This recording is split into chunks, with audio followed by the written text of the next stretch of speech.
ಬಹುಶಃ ಈ ಹೋರಾಟ ಅನ್ನಂಥದ್ದು ನಮ್ಮ ಸ್ವಾರ್ಥಕ್ಕೋಸ್ಕರವಾಗಿ ಹೋರಾಟವನ್ನು ನಡೀತಾ ಇಲ್ಲ. ಜನರನ್ನು ಬದುಕು ಕಟ್ಟಿಕೊಡಬೇಕು ಅನ್ನಂತ ಕಾರಣದಿಂದ ಈ ಹೋರಾಟವನ್ನು ಭಾರತೀಯ ಜನತಾ ಪಾರ್ಟಿ ಇವತ್ತು ಜನರ ಬದುಕನ್ನು ಕಟ್ಟಿಕೊಳ್ಳುವ ಸಲುವಾಗಿ ಈ ಹೋರಾಟವನ್ನು ಕೂಡ ಭಾರತೀಯ ಜನತಾ ಪಾರ್ಟಿ ಮಾಡುತ್ತಾ ಇದೆ. ಇವತ್ತು ಸರ್ಕಾರ ಅನ್ನಂಥದ್ದು ನಾವು ಹಳ್ಳಿಗಳಲ್ಲಿ ಹೇಳ್ತೀವಲ್ಲ, 3 ಬಿಟ್ಟವರಿಗೆ ಮಾತ್ರ ನಾವು ಏನನ್ನು ಹೇಳ್ಬೋದು. ನೀವು 3 ಬಿಟ್ಟವರಲ್ಲ 6 ಬಿಟ್ಟಂತ ಕಾಂಗ್ರೆಸ್ನ ನಾಯಕರಿಗೆ ನಾವು ಏನ್ ಹೇಳಬೇಕಾಗುತ್ತೆ? ಅವ್ರು ಎಲ್ಲರೂ ಕೂಡ 6 ಬಿಟ್ಟವರಿಗೆ ಏನನ್ನ ಹೇಳಕ್ಕಾಗುತ್ತೇನಪ್ಪ? ನಾವು ಯಾರಿಗೂ ಹೇಳಕ್ಕಾಗಲ್ಲ. 6 ಬಿಟ್ಟಂತ ಮಂದಿ 6 ಬಿಟ್ಟಿದವರು ಮತ್ತು ಸರ್ಕಾರ ಆಡಳಿತದಲ್ಲಿ ಇದಾರ. ಅವರು ಯಾವ ರೀತಿಯಲ್ಲಿ ಅಂದ್ರೆ ನಮಗೆ ಜನರೆಲ್ಲರೂ ಕೂಡ ದೊಡ್ಡ ಮ್ಯಾಂಡೇಟ್ ಅನ್ನು ಕೊಟ್ಟಿದ್ದಾರ. 136, 137 ಮೊನ್ನೆ ಉಪ್ಪು ಚುನಾವಣೆಗಳು ಗೆದ್ದು ಅವ್ರ ನಿರೀಕ್ಷೆ ಮೇಲೆ ಕೂಡ ಈ ಜನರು ಒಂದು ಕ್ಲಿಯರ್ ಆದಂತ ಮ್ಯಾಂಡೇಟ್ ಅನ್ನು ಕೊಟ್ಟಾರ. ಅವ್ರು ಮ್ಯಾಂಡೇಟ್ ಅನ್ನು ಕೊಟ್ಟಂದ್ರೆ ಏನ್ ಮಾಡ್ತಾರೆ? ಕುಂಭಕರ್ಣ ಯಾವ ರೀತಿಯಲ್ಲಿ ನಿತ್ಯವನ್ನು ಹೋಗ್ತಾ ಇದ್ದಾರೋ ಆ ರೀತಿಯಲ್ಲಿ ಸರ್ಕಾರವನ್ನ ಕುಂಭಕರ್ಣ ರೀತಿಯಲ್ಲಿ ಒಂದು ನಿತ್ಯ ಮಾಡ್ತಾ ಇದ್ದಾರೆ. ಈ ಕುಂಭಕರ್ಣವನ್ನು ಎಬ್ಬಿಸ್ಬೇಕಲ್ಲ. ಸಿಟಿ ರವಿನ ಯಾರು ಮುಂದೆ ಎಬ್ಬಿಸ್ಬೇಕು? ಈ ಕುಂಭಕರ್ಣನ್ನು ಯಾರು ಎಬ್ಬಿಸ್ಬೇಕು? ಕುಂಭಕರ್ಣನ ಬಕಾಸುರ ಕುಂಭಕರ್ಣನ. ಈ ಕುಂಭಕರ್ಣನ್ನು ಎಬ್ಬಿಸಬೇಕಾದ್ರೆ ಈ ರಾಜ್ಯದಲ್ಲಿಂದ ಭಾರತೀಯ ಜನತಾ ಪಾರ್ಟಿ ಕಾರ್ಯಕರ್ತರೆಲ್ಲರೂ ಒಂದಾಗಿ ಈ ಸರ್ಕಾರದ ಕುಂಭಕರ್ಣ ನೀತಿಯಲ್ಲಿದ್ದ ಈ ಸರ್ಕಾರವನ್ನು ಕೇವಲ ಒಡೆದೆಬ್ಬಿಸಬಾರದು. ಯಡಿಯೂರಪ್ಪರ ನೇತೃತ್ವದಲ್ಲಿ ಕೊರಡಗಳಿಂದ ಒಡೆದು ಆ ಸರ್ಕಾರ ಎಬ್ಬಿಸದ ಕೆಲಸ ಆಗಬೇಕು. ಇದೊಂದು ಜನ ಆಂದೋಲನ, ಇದೊಂದು ಸಂಘಟನೆ ಆಗಬೇಕು. ಇದೊಂದು ಜನ ಆಂದೋಲನ ಹೋರಾಟ ಆಗಬೇಕು. ಈ ಹೋರಾಟ ಕೇವಲ ಭಾರತೀಯ ಜನತಾ ಪಾರ್ಟಿ ಹೋರಾಟ ಅಲ್ಲ. ಜನರಿಗೋಸ್ಕರವಾಗಿ, ಜನರಿಗೋಸ್ಕರವಾಗಿ ಇವತ್ತು ಜನರು ಬದುಕನ್ನು ಕಟ್ಟಿಕೊಳ್ಬೇಕಂತ ಹೇಳಿ ಏನು ಹೋರಾಟವನ್ನು ಮಾಡ್ತಾ ಇದ್ದಾವೋ ಈ ಹೋರಾಟ ಸಾಂಕೇತಿಕವಾಗಿ ಅಧ್ಯಕ್ಷರಾದಂತಹ ವಿಜೇಂದ್ರ ಅವರು, ಯಡಿಯೂರಪ್ಪ ಅವರು, ಅಶೋಕ್ ಅವರು, ನಾರಾಯಣ ಸ್ವಾಮಿ ನೇತೃತ್ವದಲ್ಲಿ ಇದು ಪ್ರಾರಂಭ ಆಗಿದೆ. ಮುಂದಿನ ದಿನಗಳಲ್ಲಿ ಈ ಜನಾಂದೋಲನ ಹೋರಾಟ ಆಗಬೇಕಾದ್ರಿಗಿನ ನಾವೆಲ್ಲರೂ ಕೂಡ ಸೇರಿ ತಾಲೂಕಿಗೆ, ಜಿಲ್ಲೆಗೆ ಈ ಹೋರಾಟವನ್ನು ತಗೊಂಡೋಗ್ಬೇಕಾಗುತ್ತೆ. ಈ ತಗೊಂಡೋಗ್ಬೇಕಾದ್ರಿಗಿನ ಸರ್ಕಾರ ಆರಾಮಾಗಿದೆ. ಇವತ್ತು ಅನೇಕ ಹೋರಾಟಗಳನ್ನು ನಾವು ನೋಡಿದ್ದೇವೆ ಕಣ್ಣಾರೆ ಆಗಿ. ಇವತ್ತು ಮುಖ್ಯಮಂತ್ರಿಗಳು, ಸರ್ಕಾರ ಅವರೆಲ್ಲರೂ ಶಾಂತಿಯಾಗಿ ಬಂತು ಸಮಾಧಾನದಿಂದ ಇದ್ದಾರೆ. ಅದಕ್ಕೋಸ್ಕರವಾಗಿ ನಮ್ಮ ಶಾಸಕರೆಲ್ಲರೂ ಸೇರಿ ಏನ್ ಮಾಡಿದ್ರು, ಸದನದಲ್ಲಿ ಏನೋ ವಿಚಾರವನ್ನು ಇಟ್ಕೊಂಡು ಅಲ್ಲಿ ಚರ್ಚೆಗಳನ್ನು ಪ್ರಾರಂಭ ಮಾಡಿದ್ರು. ಆ ಚರ್ಚೆಗಳನ್ನು ಪ್ರಾರಂಭ ಮಾಡಿದ ನಂತರ ನಮ್ಮ ಜನರಿಗೆ ಮತ್ತು ನ್ಯಾಯವನ್ನು ಒದಗಿಸಿಕೊಡ್ಬೇಕು ಅಂದರೆ ಒಂದು ಕಡೆ ಅಶೋಕ್ ಅಣ್ಣನವರು, ಒಂದು ಕಡೆ ವಿಜೇಂದ್ರ ಅವರು, ಒಂದು ಕಡೆ ಚಲವಾದಿ ನಾರಾಯಣ ಸ್ವಾಮಿ ಅವರು, ನಮ್ಮ ಶಾಸಕರೆಲ್ಲರೂ ಕೂಡ ಸೇರಿ ಈ ಜನರಿಗೆ ನ್ಯಾಯವನ್ನು ಒದಗಿಸಿಕೊಡ್ಬೇಕಂತೇಳಿ ಸದನದಲ್ಲಿ ಹೋರಾಟವನ್ನು ಮಾಡಿದ್ರೆ ಏನಾಯ್ತು? ಅವರು ಮಂತ್ರಿಗಳು ಹೇಳ್ತಾರ, ಅವರೇ ಸ್ವತಃ ಹೇಳ್ತಾರೆ, ಸಂಪುಟ ಸಚಿವ ಒಬ್ಬ ಮಂತ್ರಿ ನನಗೆ ಹನಿ ಡ್ರಾಪ್ ಆಗಿದೆ ಅನ್ನಂತ ಮಾತು ಸಚಿವ ಸಂಪುಟದಲ್ಲಿದ್ದಂತ ಒಬ್ಬ ಮಂತ್ರಿ ಮಾತಾಡ್ತಾರ. ಅದನ್ನ ವಿಧಾನ ಪರಿಷತ್ತಲ್ಲಿದ್ದಂತ ಟೈಮಲ್ಲಿ ಗಂಭೀರವಾಗಿ ತಗೊಂಡು ಅದನ್ನ ಪ್ರಸ್ತಾವನೆ ಮಾಡಿದ ತಕ್ಷಣ ಈ ರಾಜ್ಯದ ಜನರಿಗೆ ಕನ್ಫ್ಯೂಷನ್ ಮಾಡಿ ಕುಂತಾರ. ಅದು ಹನಿ ಡ್ರಾಪ್ ಅಂತ ಗೊತ್ತಿಲ್ಲ, ಅದು ಕೊಲೆ ಹತ್ಯೆ ಅಂತೇಳಿ, ಕೊಲೆ ಹತ್ಯೆ ಅಂತೇಳಿ ನಮಗೆ ಗೊತ್ತಿಲ್ಲ.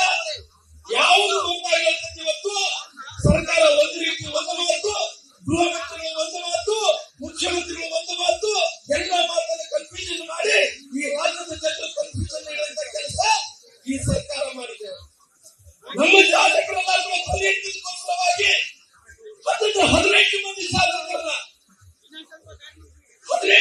ಶಾಸಕರನ್ನ ಎಷ್ಟು ತಿಂಗಳು ಇವತ್ತು ಉಚ್ಚಾಟನೆ ಮಾಡಿದಾರೆ ಪಡ? 6 ತಿಂಗಳು ನಮ್ಮ ಶಾಸಕರನ್ನೆಲ್ಲರೂ ಉಚ್ಚಾಟನೆ ಮಾಡುವಂತ ಕೆಲಸ ಮಾಡಿದ್ದಾರೆ.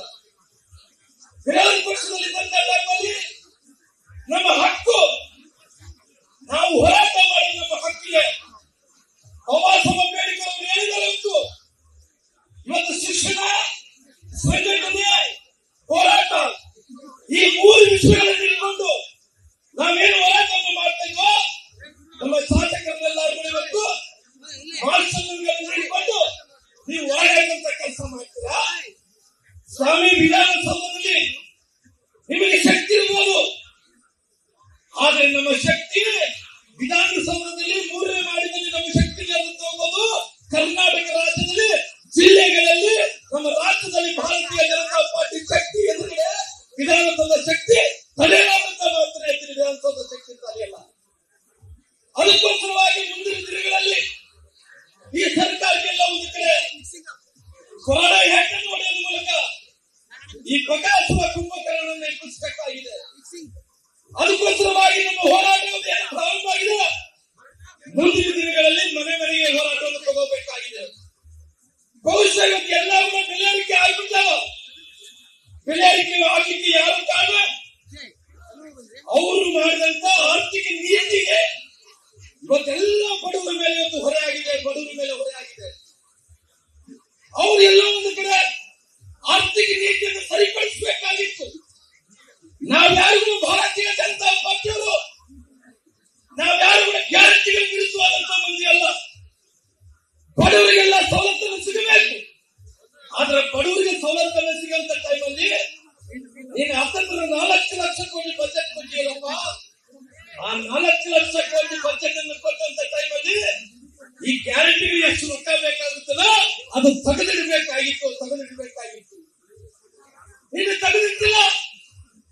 ಇವತ್ತು ಲ್ಯಾಟ್ರಿಯಲ್ಲಿ ಹೆಂಗೋ ನಿಮ್ಮ ಸರ್ಕಾರ ಬಂದಿದ್ರ, ಆ ಲ್ಯಾಟ್ರಿಯಲ್ಲಿ ಬಂದಂತ ಸರ್ಕಾರ ಗ್ಯಾರಂಟಿಗಳನ್ನು ಕೊಡಬೇಕಾದ್ರೆ ಇವತ್ತು ತಾವೇನ್ ಮಾಡ್ತಾ ಇದ್ರಿ? ಒಂದು ಕಡೆ ಎಲ್ಲಾ ರೀತಿಯಲ್ಲಿ ಕೂಡ ದಿನನಿತ್ಯ ವಸ್ತುಗಳನ್ನು ಹಿಡ್ಕೊಂಡು, ಪೆಟ್ರೋಲ್ ಡೀಸೆಲ್ ಹಿಡ್ಕೊಂಡು ಇವತ್ತು ಎಲ್ಲ ವಸ್ತುಗಳ ಮೇಲೆ ಇವತ್ತು ಬೆಲೆ ಏರಿಕೆಯನ್ನು ಮಾಡಕ್ಕೆ ಕಲಿತಿದ್ರಿ. ಈ ಬೆಲೆ ಏರಿಕೆ ವಿಚಾರದಲ್ಲಿ ಇವತ್ತು ಶ್ರೀಲಂಕಾ ಆಗಿರ್ಬೋದು, ಲಂಡನ್ ಆಗಿರ್ಬೋದು, ಫ್ರಾನ್ಸ್ ಆಗಿರ್ಬೋದು, ಒಂದು ವಿಶ್ವಗಳ ಮೇಲೆ ಬೆಲೆ ಏರಿಕೆ ಆದ್ರೆ ಅಲ್ಲಿದ್ದಂತ ಸರ್ಕಾರಗಳು ಬಿಟ್ಟೋಗಿರಲ್ಲ. ಈ ರಾಜ್ಯದಲ್ಲಿ ಭಾರತೀಯ ಜನತಾ ಪಾರ್ಟಿ ಕಾರ್ಯಕರ್ತರು ಜನರ ಬದುಕನ್ನು ಕಟ್ಟಿಕೊಳ್ಳಬೇಕಂದ್ರೆ ಏನು ಹೋರಾಟ ಪ್ರಾರಂಭ ಮಾಡಿದ್ರು. ಮುಂದಿನ ದಿನಗಳಲ್ಲಿ ಈ ರಾಜ್ಯದ ಜನರ ಆಶೀರ್ವಾದ ನಿಲ್ಬೇಕಾಗಿದೆ. ಈ ಜನರ ಆಶೀರ್ವಾದ, ಈ ಜನರ ಬದುಕನ್ನು ಕಟ್ಟಿಕೊಳ್ಬೇಕಂದ್ರೆ ಏನು ಹೋರಾಟವನ್ನು ಪ್ರಾರಂಭ ಮಾಡಿದ್ರು. ಆಸ್ಪತ್ರೆಯಲ್ಲಿ ಹೋದ್ರೆ ಇವತ್ತು ಬಡ ರೋಗಿಗಳಿಗೆ, ಬಡವರಿಗೆ ಉಚಿತವಾಗಿ ಇವತ್ತು ಆರೋಗ್ಯ ಸಿಗ್ತಾ ಇಲ್ಲ. ಇವತ್ತು ಯಾರನ್ನ ಪ್ರಯಾಣಿಕರು ಬಸ್ಸಲ್ಲಿ ಪ್ರಯಾಣ ಮಾಡಿದ್ರೆ ಅವ್ರಿಗೆಲ್ಲರೂ ಕೂಡ ರೇಟನ್ನು ಜಾಸ್ತಿ ಮಾಡಿ, ಬೆಲೆ ಜಾಸ್ತಿ ಮಾಡಿ ಅವ್ರಿಗೆ ತ್ರಾಸ ಮಾಡಿ ಕುಂತೀವಿ. ಡೀಸೆಲ್ ಮೇಲೆ ಇವತ್ತು ರೇಟ್ ಜಾಸ್ತಿ ಮಾಡಿ ಇವತ್ತು ಕುಂತಿದ್ರಿ. ಹಾಲಿನ ಮೇಲೆ, ಆಲ್ಕೋಹಾಲ್ ಮೇಲೆ, ಎಲ್ಲದ ಮೇಲೆ ಮಾಡಿದ್ರಿ. ಸ್ವಾಮಿ ಅವ್ರು ಯಾರು ವಿಚಾರ ಏನು? ನಮ್ಮ ರವಿ ಕಷ್ಟ ಮೇಲೆ ಹಾಕಿದಾರ, ಹೆಣದ ಮೇಲೆ ರೇಟ್ ಇವತ್ತು ಟ್ಯಾಕ್ಸ್ ಜಾಸ್ತಿ ಮಾಡಿದಾರ, ಬೆಲೆ ಏರಿಕೆ ಮಾಡಿದಾರ. ಇವತ್ತು ಎಲ್ಲ ಆದಂತ ಟೈಮಲ್ಲಿ ನಾವು ಸುಮ್ಮನೆ ಕೂಡಬೇಕಾದಂತ ಪ್ರಶ್ನೆ ಕೇಳ್ತೀನಿ. ನಾವು ಮುಂದಿನ ದಿನಗಳಲ್ಲಿ ಈ ಸರ್ಕಾರಕ್ಕೆ ತಕ್ಕ ಪಾಠವನ್ನು ಕಲಿಸಬೇಕಾಗಿಲ್ಲ. ಈ ರಾಜ್ಯದ ಜನರ ಆಶೀರ್ವಾದ ಬೇಕಾಗುತ್ತೆ. ಈ ರಾಜ್ಯದ ಜನರ ಆಶೀರ್ವಾದ ಬೇಕಾಗಿದೆ. ಅದಕ್ಕೋಸ್ಕರವಾಗಿ ನಮ್ಮ ಅಧ್ಯಕ್ಷರಾದಂತಹ ವಿಜಯೇಂದ್ರ ಅವರು ನೇತೃತ್ವದಲ್ಲಿ 7ನೇ ತಾರೀಕಿಗೆ ಮೈಸೂರಿನಿಂದ ಪ್ರಾರಂಭ ಆಗಿ ಇಡೀ ರಾಜ್ಯದಲ್ಲಿ ಎಲ್ಲ ಜಿಲ್ಲೆಗಳಲ್ಲಿ ಪ್ರವಾಸದ ಪ್ರಾರಂಭ ಮಾಡ್ತೀವಿ. ಆ ಪ್ರವಾಸ ಪ್ರಾರಂಭ ಮಾಡಿದಂತ ಟೈಮಲ್ಲಿ ಈ ರಾಜ್ಯದ ಮುಖ್ಯಮಂತ್ರಿಗಳು ಮೂರೇ ಮಾಡಿ ಕೂತಾರ. ತರ ಅಂದ್ರೆ ನಡಗಬೇಕು. ಆ ರೀತಿಯ ಹೋರಾಟವನ್ನು ಪ್ರಾರಂಭ ಮಾಡುವಂತ ಕೆಲಸ ಮಾಡಲ್ಲ. ಅದಕ್ಕೋಸ್ಕರವಾಗಿ ನಾನು ವಿನಂತಿ ಮಾಡ್ತಾ ಇದ್ದೀನಿ. ಈ ಸರ್ಕಾರ ಅನ್ನೋದು ಬಹುಶಃ ನನಗೆ ಗೊತ್ತಿಲ್ಲ ಮುಂದಿನ ದಿನಗಳಲ್ಲಿ ಸರ್ಕಾರದ ಪರಿಸ್ಥಿತಿ ಏನಾಗುತ್ತೆ, ಈ ಸರ್ಕಾರದ ದಿಶೆ ಯಾವ ರೀತಿ ಆಗುತ್ತೆ ಯಾವುದು ಕೂಡ ಗೊತ್ತಿಲ್ಲ. ಯಾವ ನೆಮ್ಮದಿಯಾಗಿದ್ದಾರೆ ಸನ್ಮಾನ್ಯ ಯಡಿಯೂರಪ್ಪನವರು ಮುಖ್ಯಮಂತ್ರಿ ಇವತ್ತು ನೇಕಾರಿಗಳನ್ನು ಮಾಡಿದ್ರು. ವಾಲ್ಮೀಕಿ ಜನಾಂಗದವರಿಗೆ, ಎಸ್ಸಿ ಜನಾಂಗದವರಿಗೆ, ಮುಂದಾದಂತ ಬಡಮಾನಿಗಳಿಗೆ, ಎಲ್ಲ ವರ್ಗದ ಜನರಿಗೆ ವಿಶೇಷವಾಗಿ ಅನುದಾನವನ್ನು ಕೊಟ್ಟು ಕೃಷಿ ಬಜೆಟ್ ಮಾಡಿಸಿ ಎಲ್ಲರೂ ಕೂಡ ಏನಿಂದ ಚಟ್ಟತನಕ ಕೂಡ ಈ ರಾಜ್ಯ ಜನರು ಸುಖ ಶಾಂತಿಯಿಂದ ಬದುಕಬೇಕು, ನೆಮ್ಮದಿಯಿಂದ ಬದುಕಬೇಕು, ಅವ್ರ ಮುಖದಲ್ಲಿ ನಗು ಕಾಣಬೇಕು ಅನ್ನೋ ಏಕೈಕ ವ್ಯಕ್ತಿ ಸನ್ಮಾನ್ಯ ಯಡಿಯೂರಪ್ಪರು ಮಾಡಿದ್ದು, ಸನ್ಮಾನ್ಯ ಯಡಿಯೂರಪ್ಪರು ಮಾಡಿದ್ದು. ಆದ್ರೆ ಇವತ್ತು ಈ ಸರ್ಕಾರ ರೈತರು ಇವತ್ತು ಬೆಳೆದಂತ ಬೆಲೆ ಇವತ್ತು ಯಾವುದೇ ವಿಚಾರಗಳಲ್ಲಿ ಯಾವುದೇ ಬೆಲೆ ಆಗಿರ್ಬೋದು, ಯಾರು ಒಂದು ಕಡೆ ಆಗಿದ್ವಿ ಇವತ್ತು ಬೆಂಬಲ ಬೆಲೆ ಕೊಟ್ಟಾರೆ, ನಾನು ಸಂಜೀವನಿ ಕೊಟ್ಟಾರೆ, ಯಾರಿಗೆ ನಾನು ಒಂದು ಕಡೆ ನೋಡಿಸಿ ಮೆಣಸಿನಕಾಯಿ ಬೆಳೆದಾರ. ಇವತ್ತು ದೇವರ ಆಶೀರ್ವಾದದಿಂದ ಮಳೆ ಚೆನ್ನಾಗಿದೆ, ಮಾರ್ಕೆಟ್ ಅಲ್ಲಿ ರೇಟ್ ಇಲ್ಲ. ಭತ್ತ ಬೆಳೆದಾರ, ಪ್ರಕೃತಿಯಿಂದ ಒಳ್ಳೆ ಬೆಳೆ ಬಂದಿದೆ. ಈ ಸರ್ಕಾರ ಖರೀದಿ ಪ್ರಾರಂಭ ಮಾಡಬೇಕಾಗಿತ್ತು, ಖರೀದಿ ಪ್ರಾರಂಭ ಮಾಡಿಲ್ಲ. ರಾಗಿ, ಜೋಳ, ಮೆಕ್ಕೆಜೋಳ, ಸತ್ತು, ಮೆಣಸಿನಕಾಯಿ, ಕಬ್ಬು ಯಾವುದು ರೇಟಿಲ್ಲ. ಇವತ್ತು ರೈತರೆಲ್ಲ ಕಣ್ಣೀರಲ್ಲಿ ಕೈ ಬರುತ್ತಾ ಇಲ್ಲ, ಶಾಪ ಆಗ್ತಾ ಇದೆ. ಇವತ್ತು ಯಾಕಪ್ಪ ಬಿಜೆಪಿ ನಾವು ಕಳ್ಕೊಂಡಿವಿ, ಇಷ್ಟೊಂದು ದೊಡ್ಡ ಮ್ಯಾಂಡೇಟ್ ಯಾಕೆ ಕೊಟ್ಟಿದ್ವಿ. ಇವತ್ತು ಈ ಸರ್ಕಾರ ಬಂದ ನಂತರ ಎಲ್ಲರ ಮೇಲೆ ಹೊರೆಯಾಗಂತ ಕೆಲಸ ಆಗ್ತಾ ಇದೆ. ಮುಂದಿನ ದಿನಗಳಲ್ಲಿ ಈ ರಾಜ್ಯದಲ್ಲಿ ರಾಮರಾಜ್ಯ ಬರಬೇಕು, ರಾಮರಾಜ್ಯ ಬರಬೇಕು, ರಾಮನ ರಾಜ್ಯ ನಮ್ಮದು ಮುಕ್ತಾಯ ಆಗಬೇಕು, ಬರೆ ಆಗಬೇಕು. ರಾಮರಾಜ್ಯ ಬರಬೇಕು, ರಾಮನ ರಾಜ್ಯ ಮುಕ್ತಾಯ ಆಗಬೇಕು. ಭಾರತೀಯ ಜನತಾ ಪಾರ್ಟಿ ಕರ್ನಾಟಕ ಅಧಿಕಾರಕ್ಕೆ ಬರಬೇಕು ಅಂತ ಮಾತನಾಡ್ತೀನಿ. ಅದಕ್ಕೋಸ್ಕರ ಇವತ್ತು ಬಡವರ ಮತ್ತು ನೋವನ್ನು ಕೊಟ್ಟರೆ ಆ ಸರ್ಕಾರ ಬಹಳ ಜನಗಳ ಪಾರ್ಟಿ ಉಳಿಯಲ್ಲ. ಆ ಸರ್ಕಾರವು ಬಹಳಷ್ಟು ಬಡವರ ಶಾಪದಿಂದ, ರೈತರ ಶಾಪದಿಂದ, ಮಹಿಳೆಯರ ಶಾಪದಿಂದ.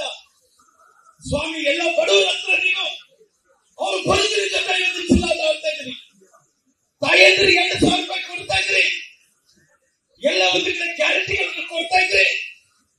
ಇವತ್ತು ಅವರು ಒಂದು ಕೈಲಿ ಕೊಡ್ತಾ ಇದ್ರಿ, ಒಂದು ಕೈಲಿ ಕಿಸ್ಕೊಂತ ಇದ್ದೀನಿ, ಒಂದು ಕೈಲಿ ಕಸ್ಕೊಂತ ಇದ್ದೀನಿ. ಆ ರೈತರಿಗೆ ಗೊತ್ತಾಗ್ತಾ ಇಲ್ಲ. ಇವತ್ತು ನಮ್ಮ ಪರಿಸ್ಥಿತಿ ಏನಾಗ್ತಿದೆ ಅಂತ ಗೊತ್ತಾಗ್ತಾ ಇಲ್ಲ.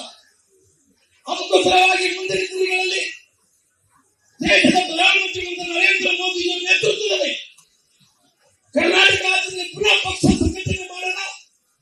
ಈ ರಾಜ್ಯದಲ್ಲಿ ಬೇಸ್ ಮಾಡಿಕೊಂಡಿರುವ ಸನ್ಮಾನ್ಯ ಯಡಿಯೂರಪ್ಪ ನೇತೃತ್ವದಲ್ಲಿ, ನಮ್ಮ ಅಧ್ಯಕ್ಷರಾದಂತಹ ವಿಜೇಂದ್ರ ನೇತೃತ್ವದಲ್ಲಿ ಪಕ್ಷವನ್ನು ಸಂಘಟನೆ ಮಾಡೋಣ. ಎಲ್ಲ ತಾಲೂಕುಗಳಿಗೆ, ಎಲ್ಲ ಗ್ರಾಮಗಳಿಗೆ, ಎಲ್ಲ ಹೋಬಳಿಗಳಿಗೆ ಹೋಗೋಣ. ಎಲ್ಲ ಜನರೆಲ್ಲರನ್ನು ಒಳ್ಳೆಗೊಳಿಸೋಣ. ಮುಂದಿನ ದಿನಗಳಲ್ಲಿ ನಾವೇನು ಇವತ್ತು ರಾಜ್ಯದಲ್ಲಿ ಕಷ್ಟಗಳನ್ನು ನೋಡ್ತಾ ಇದ್ವು, ಒಂದು ರೀತಿ ಮೊಹಮ್ಮದ್ ಬಿನ್ ತುಘಲಕ್ ಅಂತ ಮತ್ತು ಯಾವ ರೀತಿ ನಡ್ಕೊಂಡ್ರು ಆ ರೀತಿ ನಡ್ಕೊಳ್ತಾ ಇದ್ದಾರೋ. ಇವತ್ತು ಬಾಬಾ ಸಾಹೇಬ್ ಅಂಬೇಡ್ಕರ್ ವಿಚಾರದಲ್ಲಿ ಅವರೇ ಇವತ್ತು ಅವ್ರ ರಾಷ್ಟ್ರೀಯ ನಾಯಕರಾದಂತ ರಾಹುಲ್ ಗಾಂಧಿ ಎಲ್ಲಿ ಹೋದ್ರೂ ಸಂವಿಧಾನ ಪ್ರಶ್ನೆ ಇಟ್ಕೊಂಡು ಆಟಾಡ್ತಿರ್ತಾರೆ. ಮಾತಾಡಿದ್ರೆ ಸಾಕು, ಬಾಬಾ ಸಾಹೇಬ್ ಅಂಬೇಡ್ಕರ್ ವಿಚಾರ ಬಾಯಿಗೆ ಬರ್ತಾ ಇಲ್ಲ. ಬಾಬಾ ಸಾಹೇಬ್ ಅಂಬೇಡ್ಕರ್ಗೆ ಅಪಮಾನ ಮಾಡಿದಂತ ಜನರು, ಬಾಬಾ ಸಾಹೇಬ್ ಅಂಬೇಡ್ಕರ್ಗೆ ಸಂವಿಧಾನಕ್ಕೆ ಬರೆದಂತ ಅಪಚಾರ ಮಾಡಿದಂತ ಜನರು ಇವತ್ತು ಯಾರಾಗಿದ್ದಾರೆ ಅಂದ್ರೆ ಅದು ಕಾಂಗ್ರೆಸ್ ನಾಯಕರು.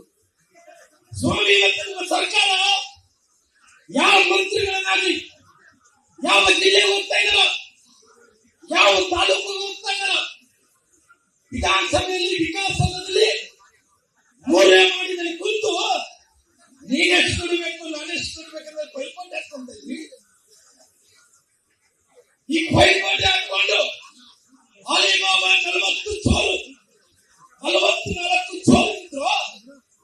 ಆ ರೀತಿ ಅಲಿಬಾಬಾ 40 ಚೋರ್ ತರ ನಿಮ್ಮ ಸಂಪೂರ್ಣ ಎಲ್ಲ ಮಂತ್ರಿಗಳು ಕೆಲಸ ಮಾಡ್ತಾ ಇದ್ದಾರೆ. ಅದಕ್ಕೋಸ್ಕರವಾಗಿ ವಿಧಾನಸಭೆಯಲ್ಲಿ ಕೇಳಿ, ಒಂದನೇ ಮಾಡಿ ಅದು ಕಿವಿ ಹಾಕಿ ಕೇಳ್ರಿ, ಮೂರನೇ ಮಾಡಿ ತನಕ ಕೂಡ ಭ್ರಷ್ಟಾಚಾರ ಅಂತೇಳಿ ಅದೊಂದು ಟೂಲ್ ಪ್ರಾರಂಭ ಆಗ್ತದೆ.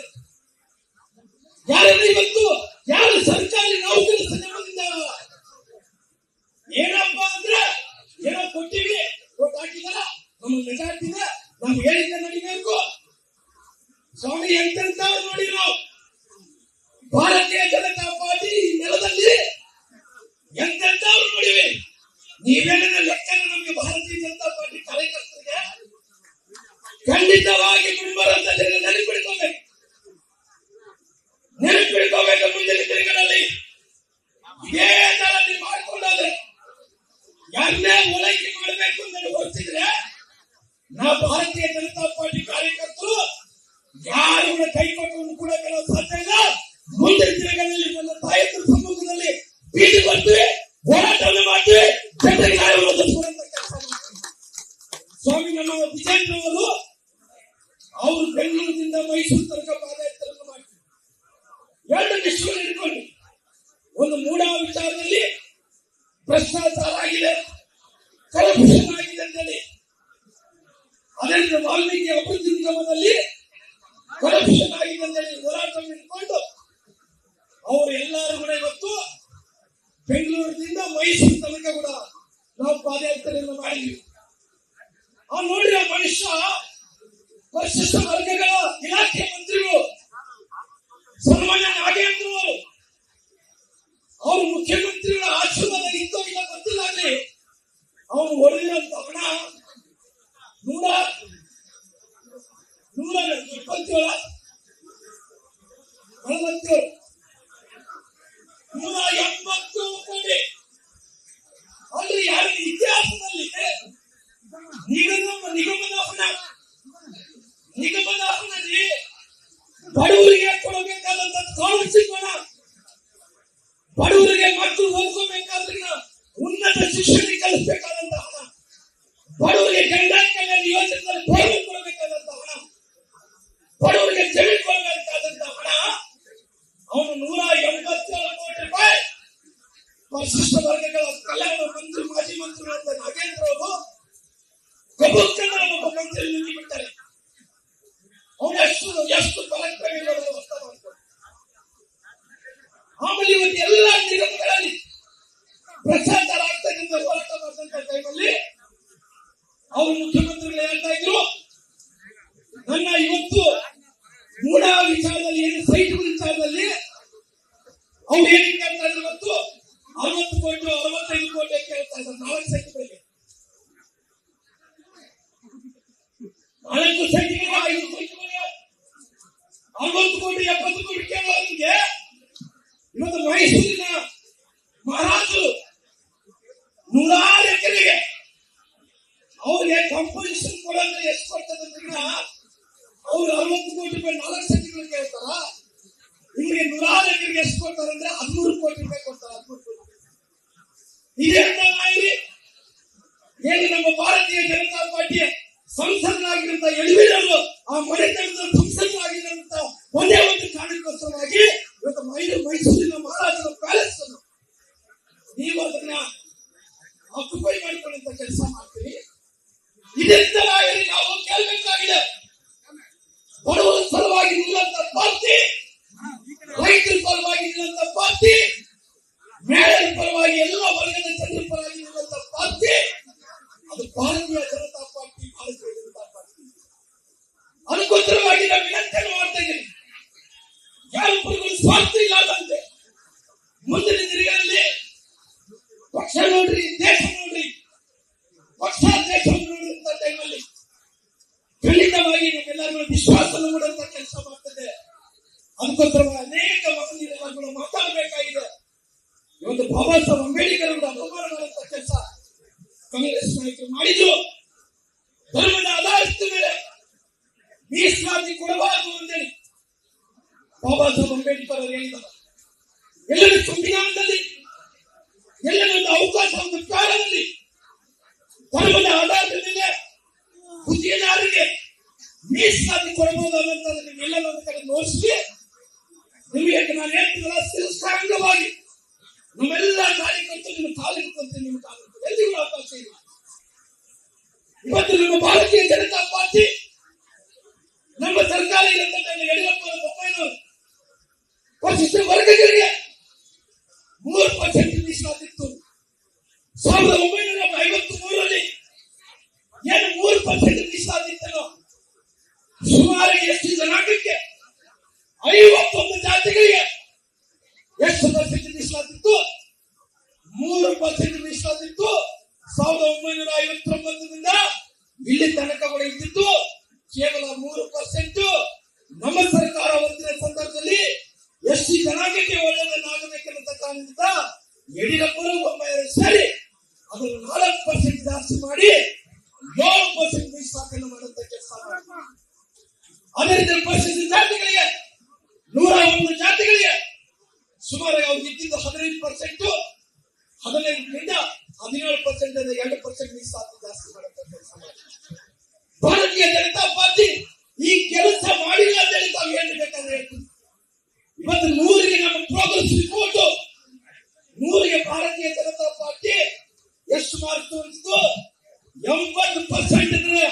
100ಗೆ 80 ಮಾರ್ಕ್ಗಳನ್ನು ಭಾರತೀಯ ಜನತಾ ಪಾರ್ಟಿ ತಗೊಂಡಿದ್ದು. ಇವತ್ತು ಕಾಂಗ್ರೆಸ್ ಸರ್ಕಾರ 100ಕ್ಕೆ 30 ಮಾರ್ಕ್ಗಳನ್ನು ತಗೊಂಡಿದೆ. ಅದು 30 ಮಾರ್ಕ್ಗಳು ಫೇಲ್. ಈ ಸರ್ಕಾರ ಹೋಗಿದೆ. ಈ ಸರ್ಕಾರ ಆಡಳಿತ ಮಾಡೋ ಸಲುವಾಗಿ, ಅಡ್ಮಿನಿಸ್ಟ್ರೇಷನ್ ಮಾಡೋ ಸಲುವಾಗಿ ಯೋಗ್ಯ ಅಲ್ಲ ಅಂತ ಮಾತಾಡಬೇಕಾಗುತ್ತೆ. ಅದಕ್ಕೋಸ್ಕರವಾಗಿ ಮಾನವೀಯರೆಲ್ಲರೂ ಕೂಡ ಮಾತಾಡಬೇಕಾಗಿದೆ. ಹೀಗಾಗಿ ಈ ಹೋರಾಟದಲ್ಲಿ ಅಹೋರಾತ್ರಿ ಧರಣಿ ಇವತ್ತಿನಿಂದ ಸಂಕಲ್ಪ ಮಾಡಿ 2 ವರ್ಷ ಮುಗಿದಿದೆ.